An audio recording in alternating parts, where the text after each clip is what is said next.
বিশ্বনবী মেরাজে গেলেন, মেরাজ থেকে ফিরে আসলেন। বিশ্বনবী বর্ণনা করলেন, আমি বাইতুল মাকদাস দেখেছি মাঝরাতে, লক্ষাধিক নবীকে নিয়ে নামাজের ইমামতি করেছি, 7 আকাশ দেখেছি, আল্লাহর আরশ দেখেছি, আল্লাহর সাথে কথা বলেছি, আবার ফজরের আগেই মক্কায় ফিরে এসেছি।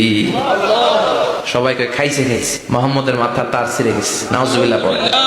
আবু জাহেল, উতবা, সাইবা সবাই মিলে একটা সুযোগ পেল, বললো এতদিন আমরা আবু বকররে বুঝাইতে পারি না, আজকে মোহাম্মদ যে গাঁজাখুরি কথা বলে, এটা বললে আবু বকররে আমাদের দলে নিয়ে আসা যায়। সবাই সাইয়েদনা আবু বকরের কাছে যায়, যে বলে, আবু বকর জানো নাকি তোমার নবী নতুন কথা আমদানি করেছে? কি বলেছে আমার নবী? তোমার নবী বলে মাঝরাতে বাইতুল মাকদাস গিয়ে, বাইতুল মাকদাসে তখন দ্রুতগামী ঘোড়া দিয়ে ছুটলেও যেতে লাগে 15 দিন, অ্যাবাউট টার্ন কাম ব্যাক, ফিরে আসতে আরো 15 দিন, মোট কয় দিন? 1 মাস, যেতে আসতে 1 মাস। তোমার নবী মাঝরাতে নাকি বাইতুল মুকাদ্দাসে ইমামতি করছে, 7 আকাশ ঘুরেছে, আল্লাহর আরশ দেখেছে, আল্লাহর সাথে কথা বলেছে, আবার ভোর হওয়ার আগে নাকি মক্কার জমিনে ফিরে এসেছে।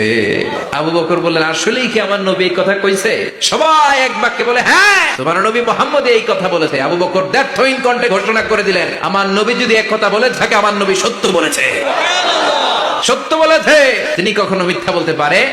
বিশ্বনবী খুশি হয়ে গেলেন, সাইয়েদনা আবু বকরের জন্য দোয়া করে দিলেন, আর বললেন, আবু বকর আনতা লাস্তা আবু বকর ফাকাত, আজকে থেকে তুমি শুধু আবু বকর নও, আজকে থেকে তুমি আবু বকর as-সিদ্দিক। সিদ্দিক, সত্য গ্রহণে, সত্য প্রকাশে, সত্য মানার ক্ষেত্রে আপোষহীন, কোনো আপোষ নাই। চিল্লা এখন ঠিক কিনা?